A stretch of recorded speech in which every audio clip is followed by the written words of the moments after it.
Why are we encouraged to send children to $7,000 a year for Catholic education, and so many of them fall away from their faith, including both of my sons? Well, I know, and you're not alone. There are millions just like you. Right before he died, the great Archbishop Sheen, certainly one of the most loved bishops in United States history, if not the most loved bishop in United States history, a fantastic man, a very educated man, a great preacher. He said this, an amazing statement from a Catholic archbishop in the United States of America, right before he died. He said, "I tell my friends and my relatives, if you want your children to fight for their faith, send them to public school. If you want them to fight for their faith. If you want them to lose their faith, send them to Catholic school."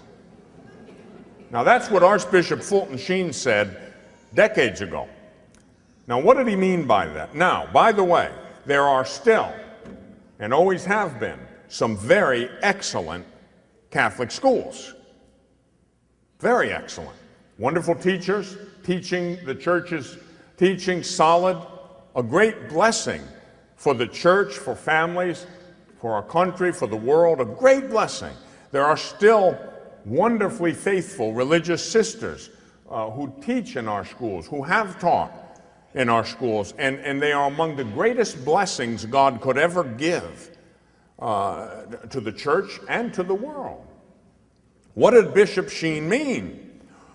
Well, he was a straightforward guy, and he meant what he said.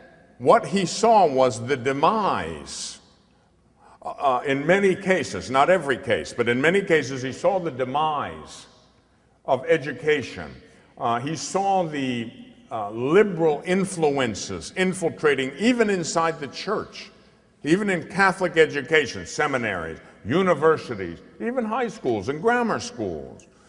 You know, I had so many complaints when I worked in that diocese on the West Coast that I told you about. When the bishop put me in there, and he put every department in the diocese under me, he said, "Look, I'm the bishop, but I don't have time to do my job. Therefore, I'm hiring you to do my job. So your job is to teach the diocese, all the way from the priest to kindergarten." And they had had many years under a not so great bishop before this bishop, who was a good man. The old bishop was not a bad man. He was a wonderful, you know, you meet him and he's the most kind, gentle soul, very, very nice man, a great affinity for the poor, but he allowed everything. He was a permissive parent. Anything the children wanted to do, he let them do it.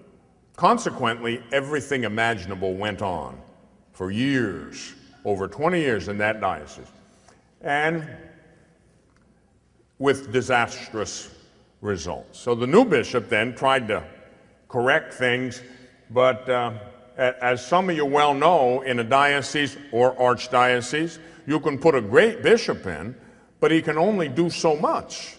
You know, he does his best, but he's got to deal with years of problems, and they just are afraid. And I understand it. They don't want to, dump the boat upside down and cause chaos. So they're in a difficult situation. So, what about the Catholic schools?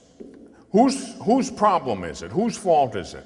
Well, as much as I sympathize with the bishops, and we love them and respect them and must do so and must pray for them, the buck always stops with the bishop. Always. It has to. He's like the commanding officer. It's like in when we have abuses in the military. The prison there, the Abu Ghraib prison, and that kind of a thing. When we had every now and then you have civilians get massacred in a war. It's not the normal course of business, but it does happen. I remember in Vietnam, the My Lai massacre.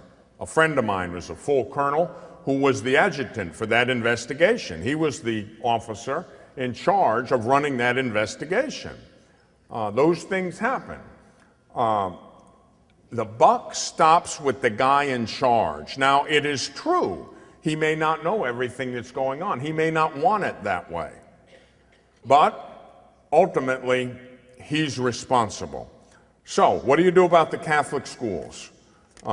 In cases, and I know many cases, you know, they say the most unbelievable thing. They teach the most incredible nonsense. You should see some of the questions I got today. You should see it. Well, we have a priest who is a shaman,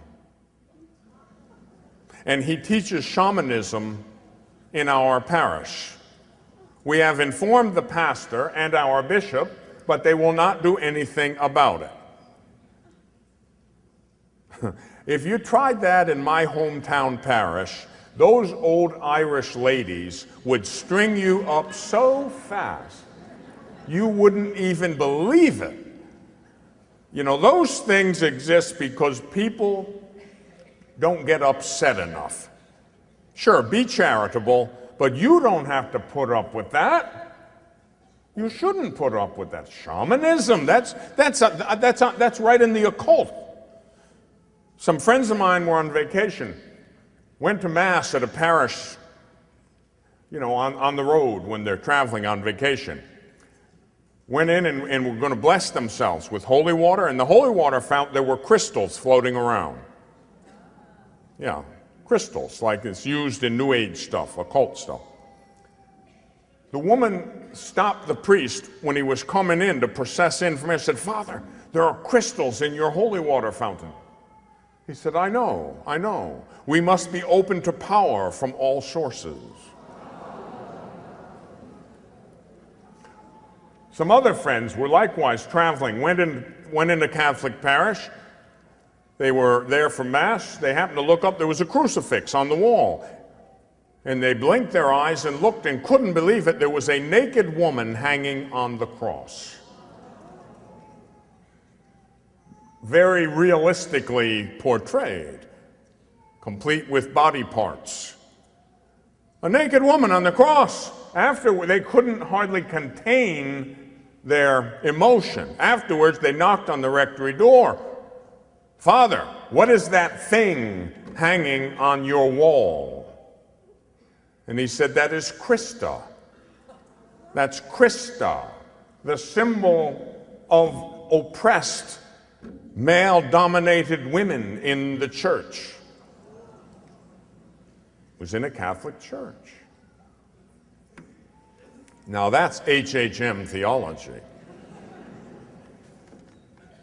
Do the people have a right to redress in those cases? You better believe it. You go to the pastor, then you go to the bishop. And then if the bishop doesn't do anything, you go to Rome. And you cause as much trouble in a charitable way, of course, as you possibly can. That's not the mind of the church, in case you're confused on it. That is not the mind of the church, that nonsense.